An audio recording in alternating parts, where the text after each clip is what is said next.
Hare Krishna Prabhus. Thank you for welcoming me back to your Russian Sangha. Today's topic is morning walks with Srila Prabhupada. So far, I've been sharing lessons from Prabhupada lilas that I personally experienced. But since I only went on 2 morning walks with Prabhupada, today I will add a few favorite memories godbrothers of mine like to tell.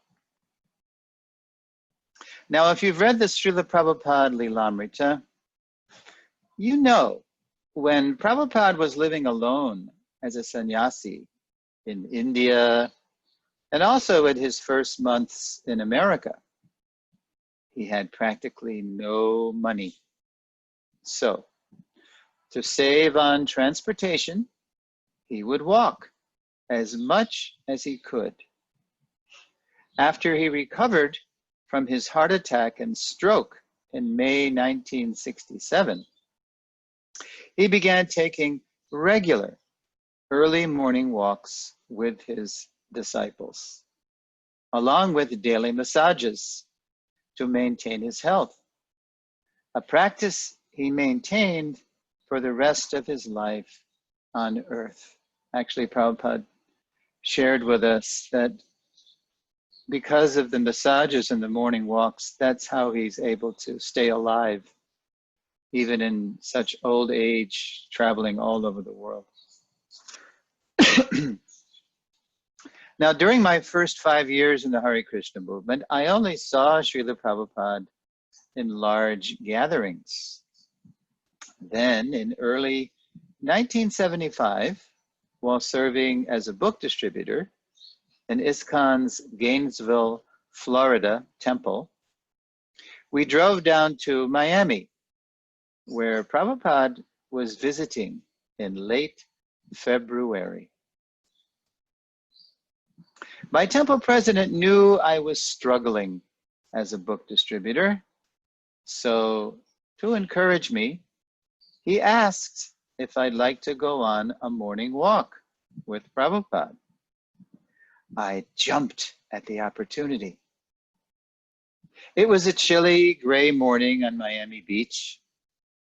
I clutched a dark chador round my shaved head as we walked the sand next to the Atlantic's waves.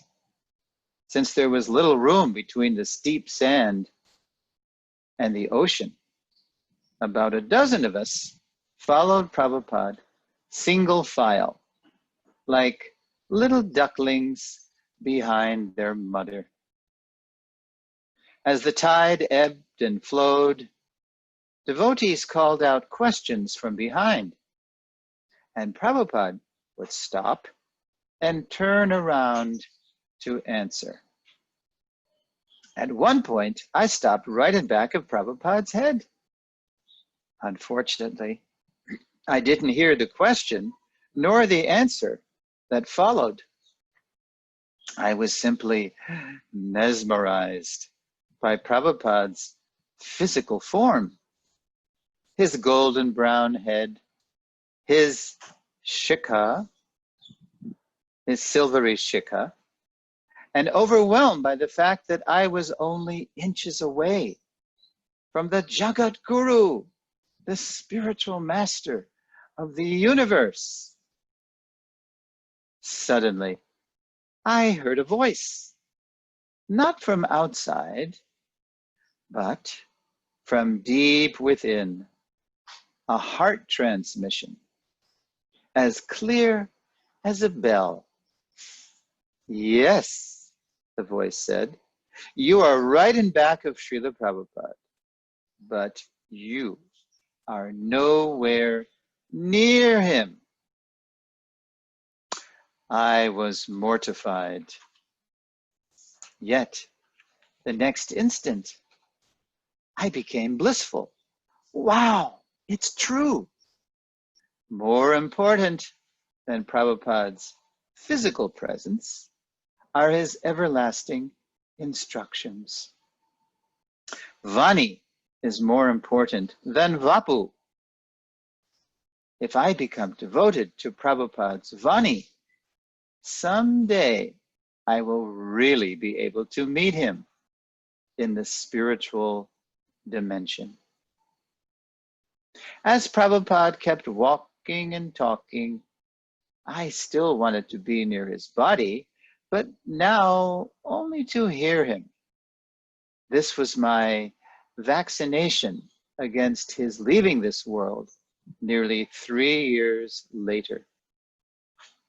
Devastating as that event would be, it was Vani Prabhupada who would live on with us if we kept our ears to the ground of his instructions.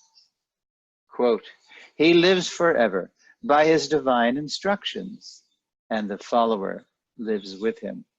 That was Prabhupada's dedication quote to his spiritual master when he published his Indian Bhagavatams. Lesson 1. So what lesson can we derive from that little morning walk lila? Even though time and again we hear that the Vani, vibration of the spiritual master, is more important than the Vapu, physical form, as conditioned souls, we tend to relish, we tend to enjoy the Vapu more because we are in the bodily concept of life. Also, in his Vapu lilas, Srila Prabhupada showed us how he applied his Vani, his instructions, in his own life and in the lives of his followers. Indeed, in his time with us on earth, Prabhupada kept traveling round the world because he knew we needed a living example of how a pure devotee lived, so we could aspire to become pure devotees ourselves. So, let us continue to relish Prabhupada's Vapu Leelas as inspiration to serve him forever in the spiritual sky.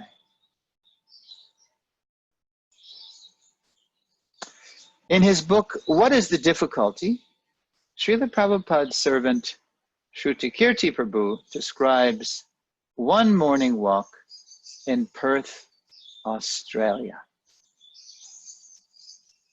Quote, going on a morning walk with Srila Prabhupada was never dull. Sometimes His Divine Grace would not say one word. Chanting japa throughout the walk. This disappointed some disciples who did not often get such an opportunity. They sometimes asked a question, hoping that Srila Prabhupada would engage in a debate or a conversation. But this was risky business. Srila Prabhupada was never subject to our desires, our whims. Sometimes he gave a short response to such questions and continued to walk in silence. One day, however, Srila Prabhupada was in a talkative, humorous mood. Quote, is a devotee simple or crooked? He asked, smiling. He is simple, Srila Prabhupada, one disciple answered. Are you sure? Is he simple or crooked? He again asked, with a mischievous gleam in his eye. Yes, a devotee is simple, the disciple enthusiastically responded, not realizing he had fallen for a trick question. Srila Prabhupada then sprang the unexpected punchline. Quote, actually, the devotee is crooked. Everyone stood there with their mouths gaping, their mouths wide open. Take me, for example, Srila Prabhupada explained.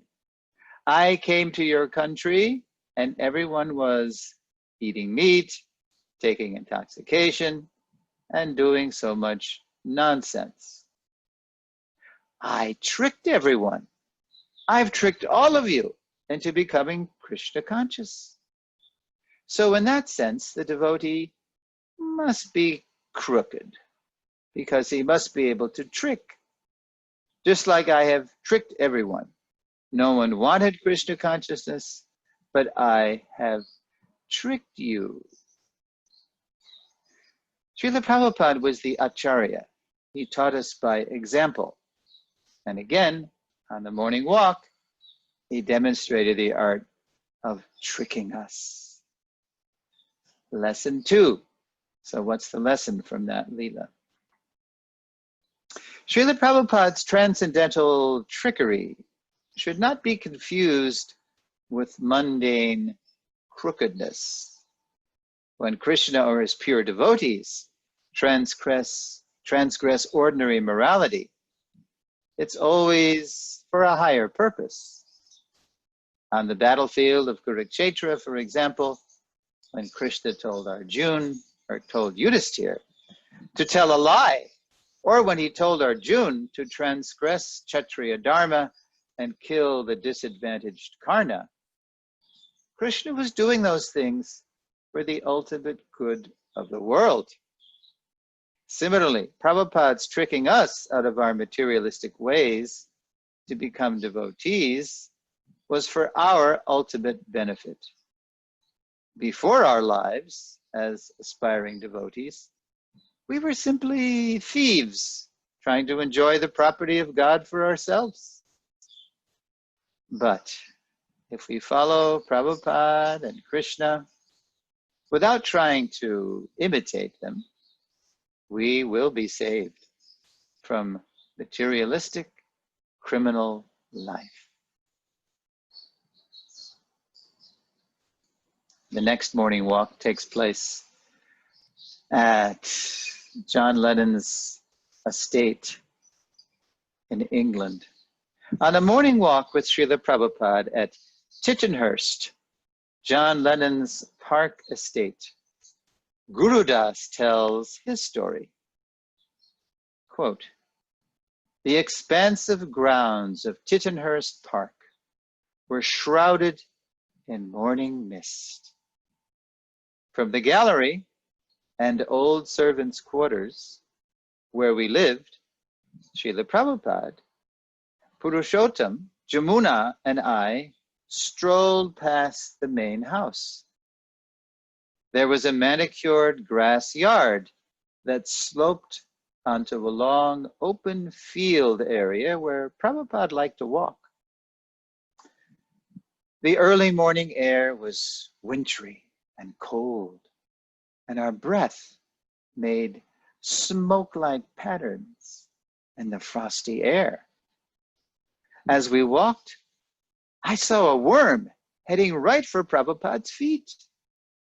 No one else in our group saw the worm. It was on a direct collision course with His Divine Grace's lotus feet.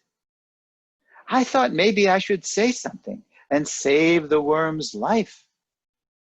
But then again, if the worm went under Srila Prabhupada's boots, it would be liberated, just as those who fall under the wheels of Lord Jagannath's cart are liberated. As I was philosophizing, and before I could make a decision, the worm was under Prabhupada's foot. Then I saw that there was no impression in the tall, wet grass where Prabhupada walked, whereas our sneakers, our shoes, our boots made deep impressions. I looked back and saw that the worm was still merrily going on his way as we walked on with Prabhupada leading as if walking on air. Lesson 3 from that lila. It was not uncommon for us, Srila Prabhupada's first followers, to observe that Prabhupada seemed not to walk, but to glide or to float among us. when I first saw Prabhupada at Detroit's Metro Airport. That was also my impression. In this Leela of Prabhupada's, Gurudas cites empirical evidence for Prabhupada's floating. He left no impression in the tall, wet grass under his boots. Now, whether or not we believe Prabhupada's, quote, floating was literally true, at the very least, his divine grace was like the lotus leaf mentioned in the Bhagavad Gita, quote, untouched by water, in this world, but not of it, unentangled by karma. Next morning walk Leela is from Hari Shauri Prabhu. Hari Shauri Prabhu, the best diarist among Srila Prabhupada's servants, tells how Srila Prabhupada sometimes liked to debate on morning walks. So devotees would oblige by playing the role of materialistic scientists and philosophers. Quote, so what do they say? Prabhupada would ask. And then he would relentlessly and meticulously refute their arguments. But when Hari Shauri became too vigorous in his role-playing, arguing on and on for the materialistic worldview, Prabhupada would detect traces of his servant's old allegiances, step out of the role-playing, and challenge him. So, you have become infected? Lesson from the Leela. As a pure devotee of the Lord, Srila Prabhupada was spontaneously Krishna conscious and hence unpredictable. Hari Shauri's surprise at Prabhupada suddenly stepping out of their role play reminds us how well Prabhupada could read the minds and hearts of his followers. More than the content of what we were saying or thinking, Prabhupada could read our intent. That's why no one could fool Prabhupada. He didn't mind when we made mistakes, and he dutifully corrected them. What disturbed Prabhupada was hypocrisy and pretense, especially in his personal presence. It was best to be simple and straightforward. To pretend to know something or be something that we weren't was to invite Prabhupada's transcendental fury.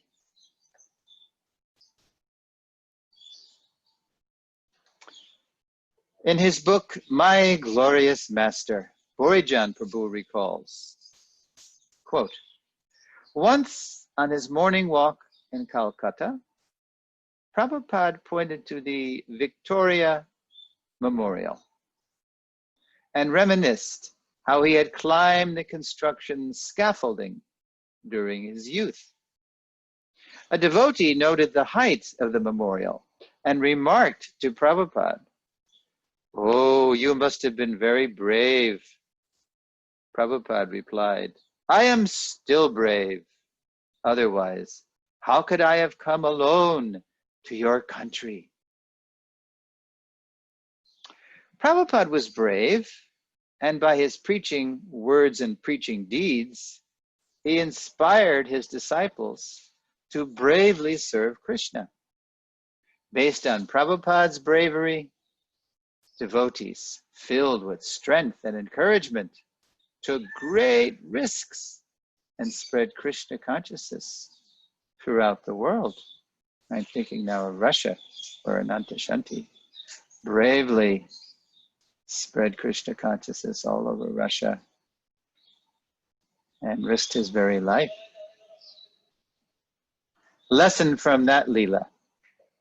Srila Prabhupada's bravery was grounded in his absolute surrender to Guru and Krishna. When we read the poem Prabhupada wrote coming to America aboard the Jaladuta, preaching, quote, preaching Krishna consciousness in America, we are struck by Prabhupada's absolute helplessness in the face of his seemingly impossible mission, and also Prabhupada's absolute confidence that Krishna could make his mission successful if Krishna so desired. Although Prabhupada was only with his spiritual master physically maybe a half dozen times, as Prabhupada told us, there was never a moment in his mission when he did not feel his spiritual master right by his side. That absolute confidence in the support and help of Guru and Krishna allows us to be brave in practicing and preaching Krishna consciousness. And now, my dear translator, it's time for you to alert the students to start sending their questions. I'm take a little drink of water here. Actually, it's tea. Ginseng tea, American ginseng tea. Very good for the health. Keep the COVID away.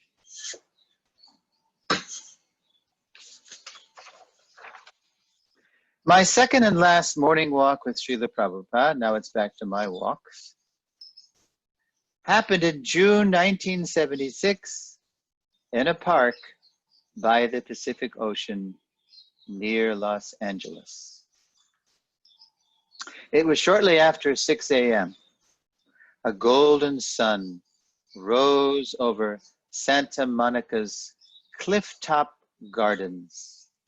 Scores of us accompanied Srila Prabhupada as he walked briskly through the well-kept park, sometimes chanting, sometimes stopping to answer questions as the Pacific's waves crashed below. I just thought of something else, how when devotees talk about their morning walks with Prabhupada, they talk about how fast he walked. Although he could have been our grandfather, it was very hard for us to keep up with him. He walked so fast. We were young, vigorous people, but Prabhupada was very quick. At the far end of the park, a well-dressed elderly lady sat on a bench, enjoying the morning sun. As our veritable squadron of saffron and white approached her area, I wondered if she was becoming nervous. There we were, there was maybe 50, 60 devotees dressed exotically, in dhotis, shaved heads, saris. And there she is, like a well-dressed Western lady, elderly, all alone in the park. So as we approached her area, I wondered if she was becoming nervous. I noticed Prabhupada chose the walkway that would run right by her bench. Prabhupada purposely walked straight toward her with all of us, like an army, behind him. As we came closer, she looked somewhat astonished. Then, just as we passed by where she sat, Prabhupada looked directly at her and said charmingly, "Good morning," to which she responded with a gracious smile. "Oh, isn't that nice?" Prabhupada was so kind. He just wanted to leave her with a favorable impression of him and the devotees. So he just gave her this big, warm, affectionate smile, and it just melted her heart, you could see. And she just spontaneously said, "Oh, isn't that nice?" Lesson: sometimes a warm smile says more than any words we could say. As Srila Prabhupada writes in his purport to Srimad Bhagavatam 3:22-21, quote, pure devotees are so absorbed in thought of Krishna that they have no other engagement. Although they may seem to think or act otherwise, they are always thinking of Krishna.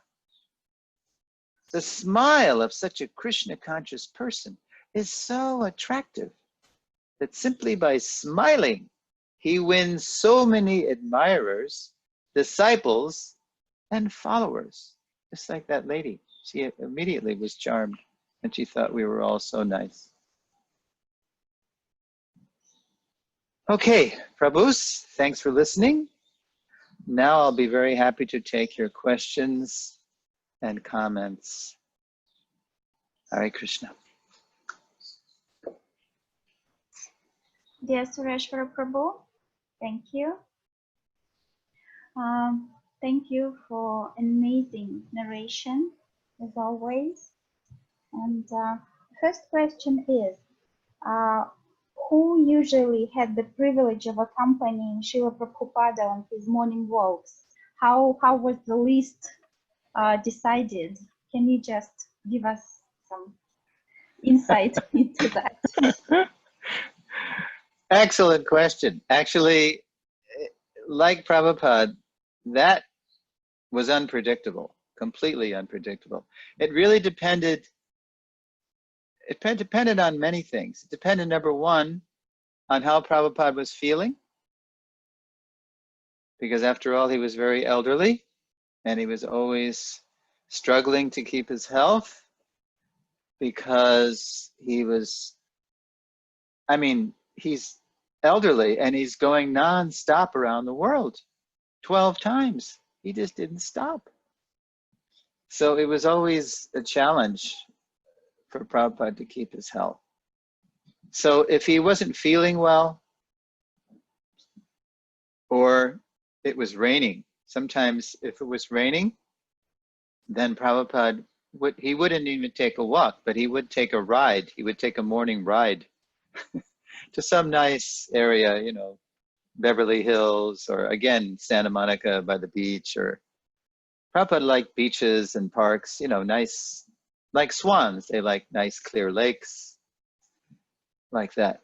Now, I just saw a memory where Borijan Prabhu was also telling, similar to what he was hinting today, that because most of us, when we went on these walks, that was our big chance to be in a small group of devotees with Prabhupada. And usually we only see him once a year. So if we were lucky enough to go on the walk, and I'll get to that more of an answer as I talk, but when they went on the walk, then devotees would try to, because there they were with Prabhupada, like I was like a little kid, Jagat Guru, and I was just like a rock star. I was infatuated with just being so close to Prabhupada physically.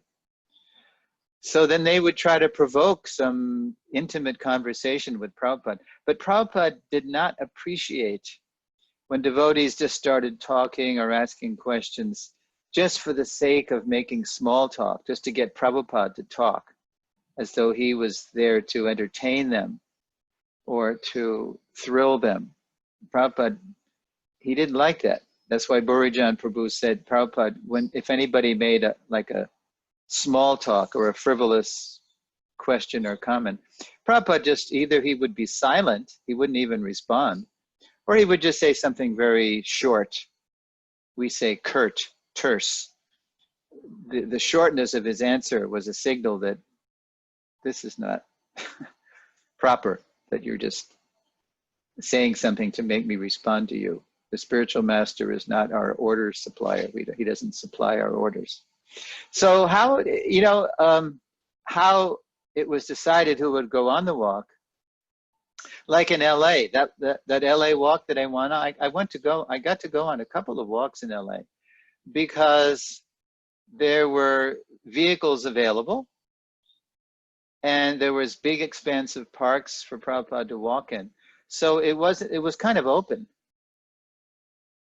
It wasn't that it was a small space for Prabhupada to walk, and it was only one car to go in, so there wasn't room for a lot of people. Devotees, LA is a pretty opulent place, Hollywood, LA, the whole scene. So there was money, there was cars, people just went in their own cars. And there was nobody telling them that they couldn't do that or didn't want that. And it was beautiful. It was June 1976 in LA. It was just perfect weather, golden sun. So there was many of us when that little old lady saw us. There was 50, 60 people like that. Otherwise, it depended on the servant. If the servant, like Shrutakirti, he tended to be a little more open with the devotees. Then Harishari was maybe a little more guarded. It just depended. I shouldn't even say that. It just depended on the situation with Srila Prabhupada. All of them were very protective of Prabhupada, the servants. And it was really up to the servants to be in that protective role. So it depended on, the weather, Prabhupada's health. And so the servants would respond accordingly. On that Miami Beach walk, because I was personally invited by my temple president, who also was on the walk, to go. No, actually, he didn't go. He let me take his place. It was very magnanimous of him. And as I mentioned in the talk, I was really having a hard time because I had been in the movement for 5 years. And by then I knew that more than distributing the books, my real contribution would be in serving at the BBT. So I did eventually go to the BBT, and I became the indexer. I indexed, about 20 books. So, it was kind of it could be a very exclusive event, the morning walk, or it could be very open. If you've seen pictures of morning walks, Prabhupada in Europe, Prabhupada in Australia, in India, there was definitely more access. Prabhupada himself personally made it a policy to give the devotees, because devotees meant in those days the Westerners. It was very austere for us to be in India, but it was. And I never saw actually Prabhupada in India personally, but I've heard that it was very austere, and Prabhupada, because Prabhupada knew it was very difficult for the devotees, therefore he would be more available, accessible personally in his rooms for devotees.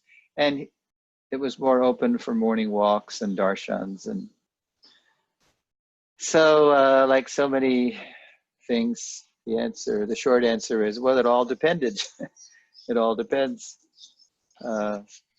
Even though I only went on 3 walks, one in Miami Beach and 2 in LA, I feel grateful just to have had those few times, because it gave me a glimpse of a more intimate setting with Prabhupada.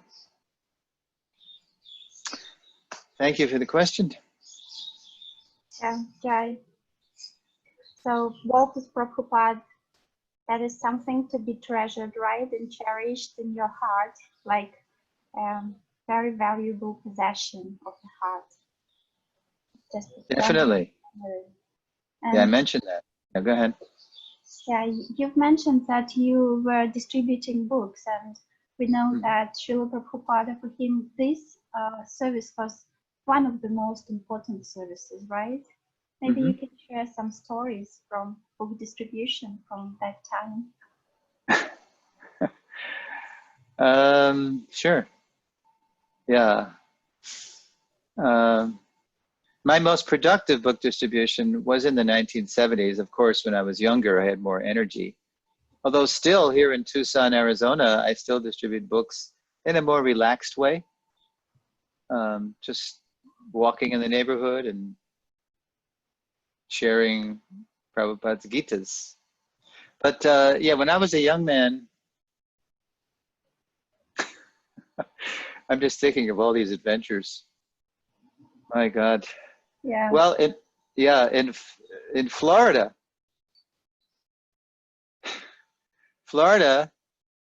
there is a place, you might know it. It's called Disney World. Have you heard of Disney World, Sati? Yeah, I've actually been to one in Paris. Okay, yeah, there's Disney World in France, that's right. So the first Disney land, that was in LA suburb called Anaheim. That was like the Mecca for kids in the 1950s when I was growing up. Everybody wanted to go to Disneyland. But in the 1970s, Disneyland, which started in the 50s, expanded to Florida, and they had Disney World near Orlando, which has the best weather. Yeah. So they opened it for the Christmas holidays. Was the grand opening of Disney World, Christmas and New Year's in 1974, just at the end of 1974. Now, as I'm thinking about this adventure, I want to tell you, it's hysterically funny, it's hysterically scary, but it's so American, I don't know if you can relate to it, because it has to do with the whole Disney fantasy, you know, the whole, I mean, how much do you know in Russia about Disney? I think we've seen a lot of Disney Okay. works. So you know Mickey Mouse and Donald Duck and Tom and Goofy? Jerry, yeah. Okay, so you know all these characters. Well, that's good. So then you can relate to this. Okay, so we were young, brash, fearless brahmacharis coming down from Gainesville, Florida. Gainesville is where the University of Florida is, and it's where the now famous Krishna House is. And Alachua, nearby, 25 minutes away, is the largest devotee community maybe in the world outside India. So anyway, we heard about this new place, Disney World, that was opening. And so we thought, oh, we want to go distribute there because so many people will be there for Disney World. And by the way, they just reopened during the COVID pandemic because the governor is so crazy. Even though the virus is so bad in Florida right now, but you know, they're so mad after money. I don't know, should we be happy for them or rather not? No, don't be happy. It's crazy that they're reopening Disney World during the pandemic. I agree. So anyway, it was 1974, you know, pre-pandemic. So, so we heard that it was opening. So we were determined. We were going to be like special forces, like commandos, you know, special elite Sankirtan men. We were going to go in there, and we knew that, of course, it was going to be heavily guarded, and you know, there'd be Disney security everywhere. We knew that we had Krishna on our side, and that he was going to protect us. Okay.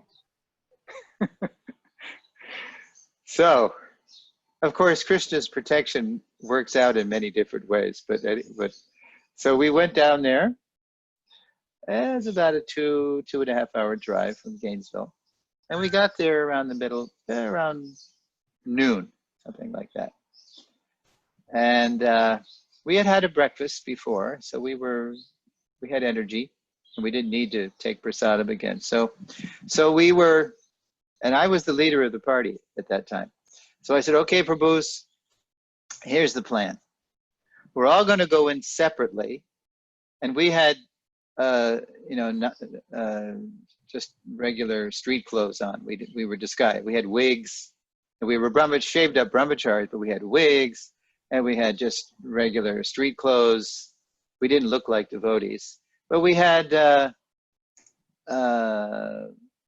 bags full of books. And in those days, you know, pre-terrorism days, they didn't check your bags like they do today to make sure you don't have guns or something.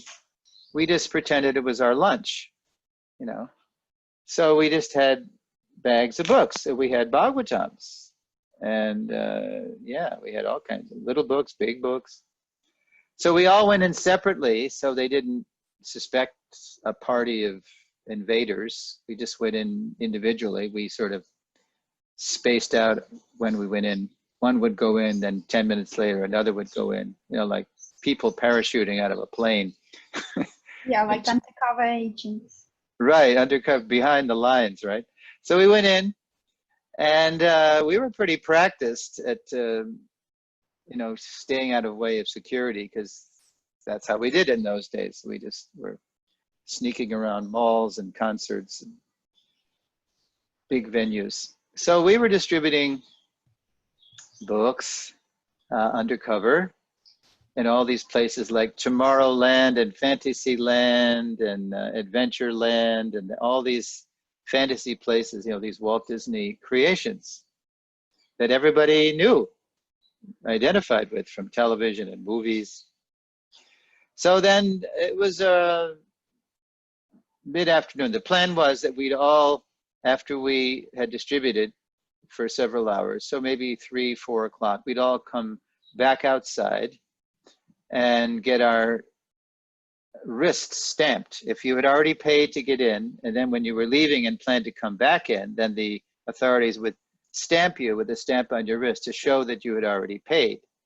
So we all separately, carefully came back out and went to the van for a big lunch. Yeah, so now everybody came back to the van except for one person. One of our men didn't come back. So we thought, uh-oh, maybe he's been stopped by security. So I took a quick lunch and I let everybody take a long casual lunch. And I said, okay, I'm gonna go back in and look for, his name was Jagannath Tirtha. I'm gonna look for Jagannath and see what happened. So I had a hunch, I had an idea that probably he was stopped by security. So I went to the security office. So I walk in the security office. I remember it was a long hall and then there was a big room. And sure enough, there he was. So I did something to get him out in a very tricky way. This is transcendental trickery. So before I did what I was going to do, I gave Jagannath a big wink.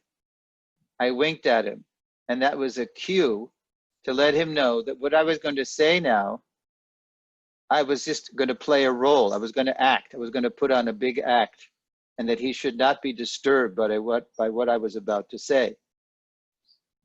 So I gave him a wink, and then I just said his non-devotional name, Jeffrey. I said, Jeffrey, what are you doing here? What happened? And then the security guard said, you know him? He's a friend of yours? Do you know what he was doing? He was going up to all the people here in Disney World, and he was proselytizing with these weird books, this weird stuff. I mean, Disney is like American Christian, that kind of thing, you know. So it was like he was committing an offense, right, by proselytizing with this weird literature. So I played the role. And I said, what? He's doing what? Jeffrey, how could you? And I was, so I got angrier than the security. I was screaming at him. How could you? In Disney World, this is like all American. This is like sacred, hallowed ground. How could you do this? So then I became very apologetic. I said, sir, I'm so sorry. You have a wonderful place here at Disney World. You're the pride of America. So if you just let me take Jeffrey away and not detain him anymore, I promise you, you won't ever be disturbed by him again. So the man kind of sniffled, and he became very righteous, and he said, oh, all right. You take him, and you warn him, don't tell him not ever to do this again. So I winked at Jagannath again. We walked out, free men, back to the van. Jagannath took his prasad, and then we had a decision to make. Prabhu's, and by the way, I forgot to mention, this is New Year's Eve. This is one of the biggest Sankirtan days of the year. I said, Prabhu's, we have a decision to make. Are we going to obey the security guard's order, or are we going to go back in under cover of nightfall, when it's dark? And I really wanted to go in because we were competing, in those days, we were competing with other temples, they still do. They still have the Sankirtan newsletter. So I said, Prabhu's, Lord Chaitanya is more of our authority than this security guard. He will protect us. Rest assured. Sorry. So one by one, under cover of night, we let it get really dark. It wasn't that, actually, we didn't have to wait too long because it was New Year's Eve, so the days were short. We went in, we loaded up our book bags. So where do we go? We didn't go into the Disney World fantasy lands and adventure land where we had been stopped before, but we went to the hotels surrounding Disney World. They make these huge theme parks, and then they give the people a place to stay. They know how to do it, right? So just so they'll stay and spend more money the next day. Yeah, marketing. What's that? Marketing, right. So they did. A couple of us, we went with each other. We went in twos to different hotels. So yeah, we worked in pairs and we were always watching to see if there's any security. So if one of us didn't see, perhaps the other one would make a signal, that there's security in the area. So we all went to different hotels. And then we started on the ground floor, and we made our ways up to these, actually what we did was, at the top of the hotels, that's right, at the top of each hotel, there were parties going on, because they were New Year's Eve parties. And that was the whole point. It was New Year's Eve, and we knew everybody's going to get really drunk, and they're going to be really loose with their money, and they're going to be very open to whatever we're doing because they're happy, drunk, and we're just going to party with them and fit right in, and we're going to do a lot of books. That was the plan. Okay. So we were so myself and another devotee, I forget who it was. I remember the devotees, but I forget who my partner was. And so we went right to the top, and it wasn't quite late yet. It was dark, but we knew that the more time went on, they would be getting more and more drunk and more easy to approach. And so we played it really, we say cozy. We played it really careful and cozy and conservative in the beginning. And we would just do a book here and there. And then as the night went on, sure enough, they were getting drunker. And they were all at different tables. The parties of people would all have a table. They reserved tables for their parties. So what we did was we had incense sticks. And so we'd go to the tables and we'd give everybody a stick of incense. And we'd say, this is a present from Mickey. You know, Mickey Mouse is an American icon. This is a present from Mickey. Mickey wants to have, take your Mickey stick. This is to you from Mickey and Minnie. Minnie is Mickey's girlfriend. Mickey Mouse and Minnie Mouse. They want you to really have a good time. And this is beautiful. Smell that nice incense stick. Oh, this is so wonderful. Thank you, Mickey. You know, they're all drunk and like that. Now, as we're going around at the table, and then they'd say, and then we'd say, and Mickey's so happy to see you here that Mickey wants to give you a little gift if you'll help us with our Food for Life program, because we had a very robust Food for Life program at Gainesville. Actually, we were feeding hungry students, starving students. So they would start throwing money at us. You know, they put money on the table, then we would pocket the money, and then we'd give them Bhagavatams. So as the night went on, and as they were getting drunker, we started noticing that the devotees from our party, other devotees, they came to our place because our hotel was the last place where the security had not stopped them. Or they actually didn't stop them, they just noticed the security. They were getting what we say hot. They were getting really, you know, on the verge of getting stopped by the security. And if the security got us again, we knew it was all over because they had already thrown us out earlier, right? So all of a sudden, as the night went on, we noticed that more and more, it was everybody's in our party place. And we knew that was risky because the more devotees are doing it in one space, the more possibility there is that security is going to notice that there's something strange going on here. So I remember at a table, I was doing I gave the lady a Srimad Bhagavatam, Canto 1, Part 2. In those days, the cantos were more in thinner volumes, and there was 3 parts, 3 volumes to the first canto. So I gave her, for giving a nice donation to help us feed the young people,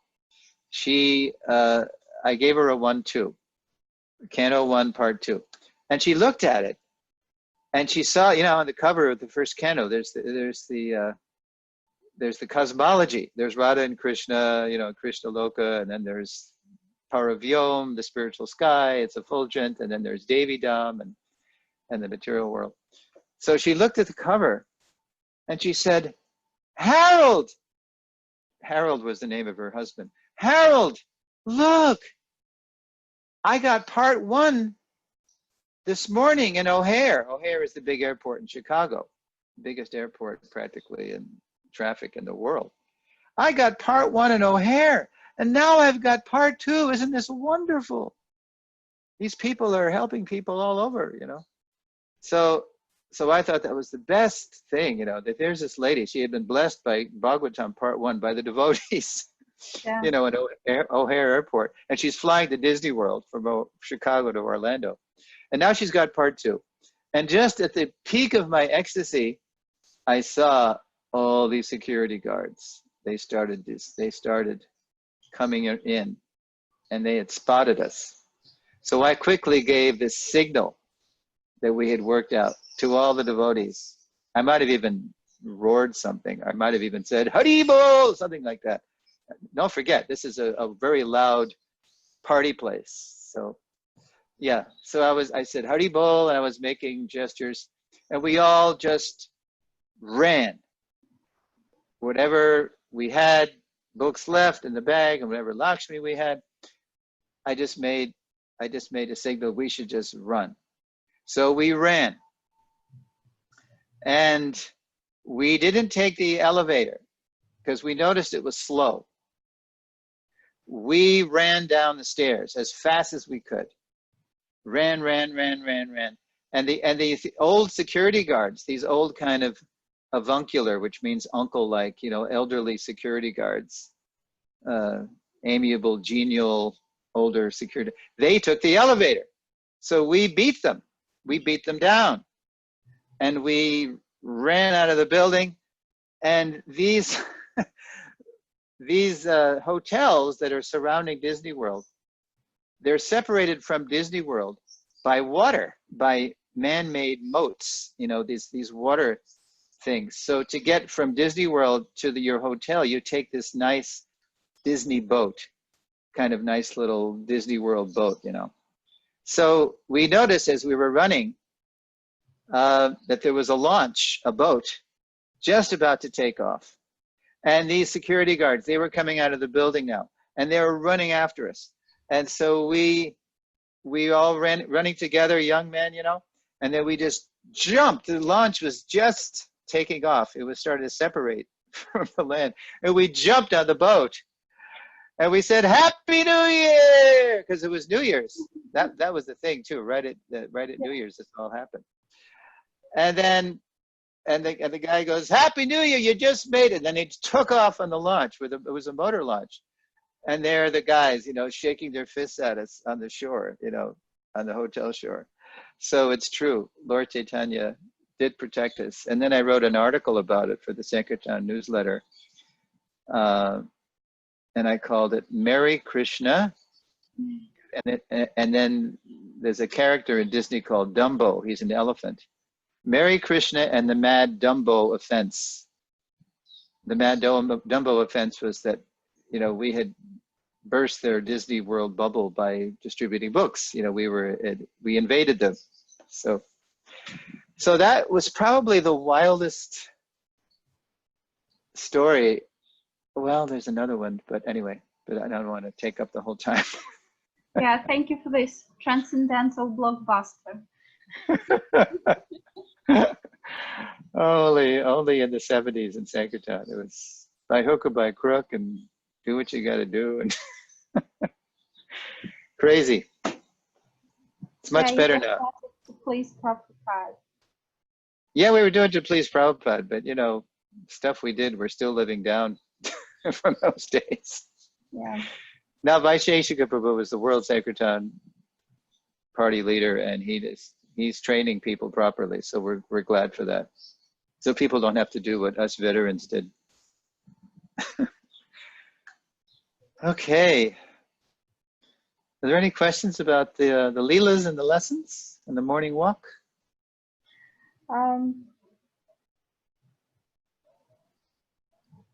Let me check.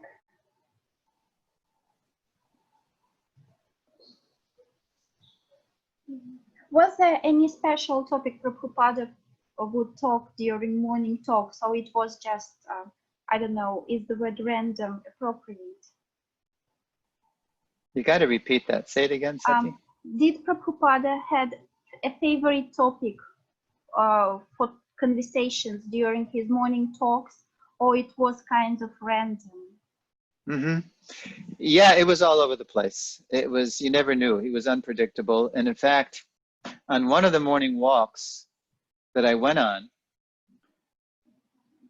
in LA, it was not long after the big book marathon, 17 books in 2 months, famous 1975. So this was June 76. And those 17 books in 2 months that we produced at the BBT, they were just coming out. And one of them was the 5th canto.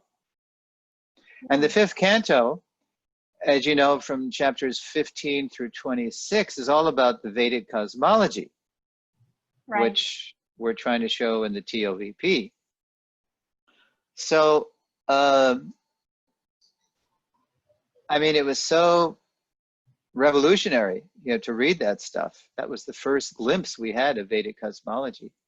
Even our Bhaktivedanta Institute scientists, headed by Bhakti Swarup Damodar Maharaj, he wrote a letter to Prabhupada after reading the 5th canto and said, "So is the earth round or flat?" Because there's a disc called Jambudvip. Yeah. And then there's the earth on this disc, on this plane. this Jambudvip plain.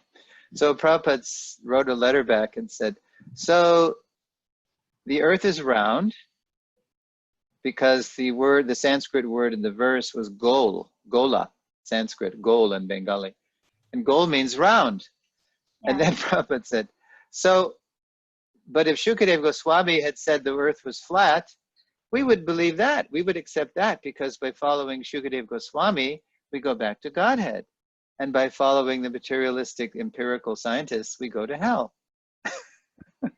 Wow.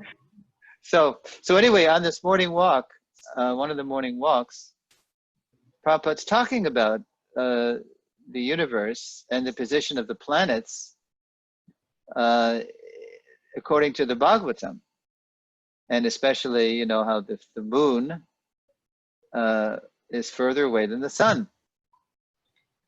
And so he was talking about it because it was a big topic in those days, because the Bhagavatam had just come out. And people were actually, their faith was shaken, and some people they couldn't accept it. And they actually left ISKCON because they thought, this can't be true. So Prabhupada started talking about Dr. Frog and what can we see from our perspective? We're so tiny, we're so limited. And the Bhagavatam is giving us the whole cosmic situation as Krishna. It's his perspective. So when Prabhupada got back to the temple and he was lecturing, he was carrying over the conversation from the morning walk into the Bhagavatam class. Even though I don't think the verse was about that, but Prabhupada would do that. Something that was on his mind, he would somehow bring it in. He would make it work with the verse. And so he said in class, he said, so I'm traveling all over the world, and I'm simply asking one question. Why are the days of the week in the order that they are in? Mm-hmm. Why is it Sunday, Monday, Tuesday, Wednesday, Thursday, Friday, Saturday? So why is Sunday the first day? So no one knew what to say, because we were already, our minds were blown because of reading the fifth canto. And then we knew that Prabhupada would ask these questions to bait us, like he did those devotees in Perth. So is a devotee simple or crooked? He said. So he was saying, so why are the days of the week in the order they're in? So one devotee from the back, he calls out, after there's dead silence, so finally one devotee says, Sunday is the first day, Srila Prabhupada, because it is the Lord's day. You know, Sunday, church, yeah. Right. So immediately, Prabhupada, he shot back, don't bring in religion. Prabhupada he wanted to establish Krishna consciousness on a scientific basis. Now, of course, Prabhupada's science was higher dimensional. It wasn't the kind of science that's limited to the imperfect senses of conditioned souls. On earth, we have very limited access to actually what the earth is about. And that was a big point of Prabhupada's. According to our karma on earth, we can only see so much, hear so much. The demigods have much higher perspective. The demigods who, for example, they make Mount Meru their playground. They have different valleys they go to. We don't see Mount Meru, this gigantic mountain in the middle of the universe. But Prabhupada's making the point that our senses are earth senses, and they're very dense, relatively dense, compared to the celestials. So there was no telling what Prabhupada would talk about. I'm just thinking on those 3 walks I went on. What else? Yeah. On that Miami Beach walk, it was mainly Bhaktivedanta Institute devotees who were coming on the walk, actually. It was specifically reserved for them. But my temple president, he got me in because he gave me his place. And he was friends with the head of we call the BI, Bhaktivedanta Institute. So I remember right at the end of the walk, there was a non-scientific question from a godbrother of mine named Radha Gopinath.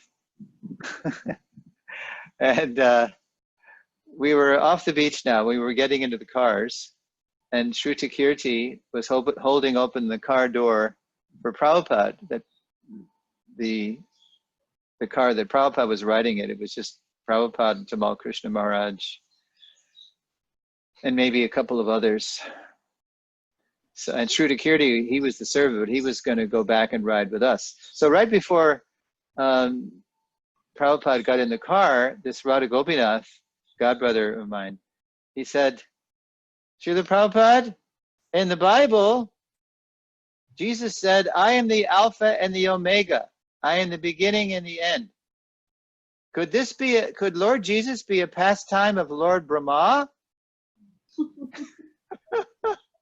Just a completely off-the-wall question, and just apropos of nothing. Because Brahma is the first being in the universe, and he lives also. When he dies, the whole universe is wound up. Yeah. So Jesus said, "I am the Alpha and the Omega. I'm the beginning and the end." Could this be a pastime of Lord Jesus? So Prabhupada didn't say anything immediately. So we figured, okay, so Prabhupada's not going to say anything. So we all went back to the other car where we were. And so Shruti Kirti, he held the door open for Prabhupada. But just before Prabhupada got in, Prabhupada said something, because Shruti Kirti, after we closed the door, he went back to the car where we were, and Shruti Kirti was laughing. And Shruti Kirti said, Prabhupada answered that question, Radha Gopinath. Do you know what he said? And we're all like, no, what did Prabhupada say? So all Prabhupada said was, why not? Why not? Right. Why not? Because right in the Bhagavatam, actually, and this may have prompted Radha Gopinath's question, we read, I think it's in the second canto, that Satyaloka is another name for Brahmaloka, Satyaloka. And it's also called, Prabhupada refers to it as the planet of messiahs. Messiah, the Christian word Messiah, saviors. That the celestials, sometimes they descend out of compassion and from the higher regions, and they try to help us down here. And so Prabhupada just he took the Jiva Goswami attitude, that because Krishna has inconceivable potency, also his pure devotees can do anything. So Prabhupada just says, why not? He didn't say yes or no, he just said, why not? I don't really remember, because I was, in Miami Beach, that whole thing where I was woken up by the Lord in the heart, that I was next to Prabhupada, but nowhere near him. That eclipsed any other question or answer experience that I had for that walk. That was just my stunning realization.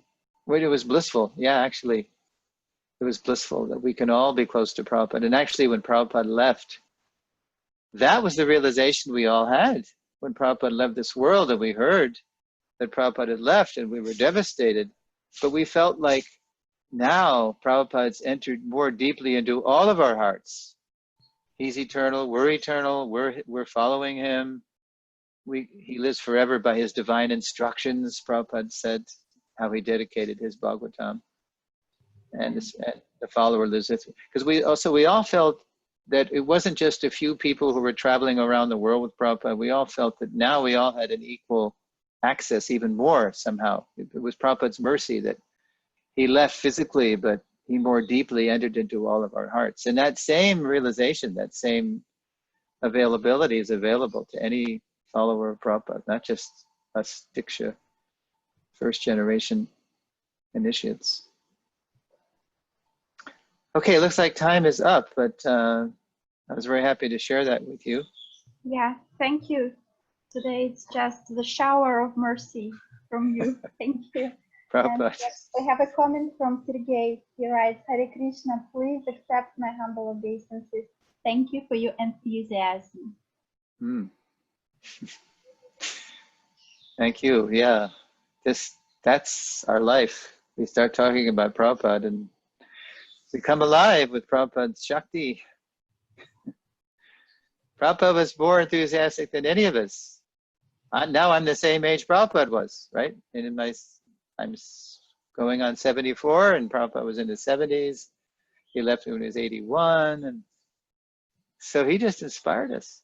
So just to remember Prabhupada's Bhakti Shakti, his inconceivable energy traveling all over the world. We come alive. Okay, so I hope to see you in a couple of weeks. Hare Krishna. Hare Krishna. Jai Shri Prabhupada. Jai Shri Prabhupada.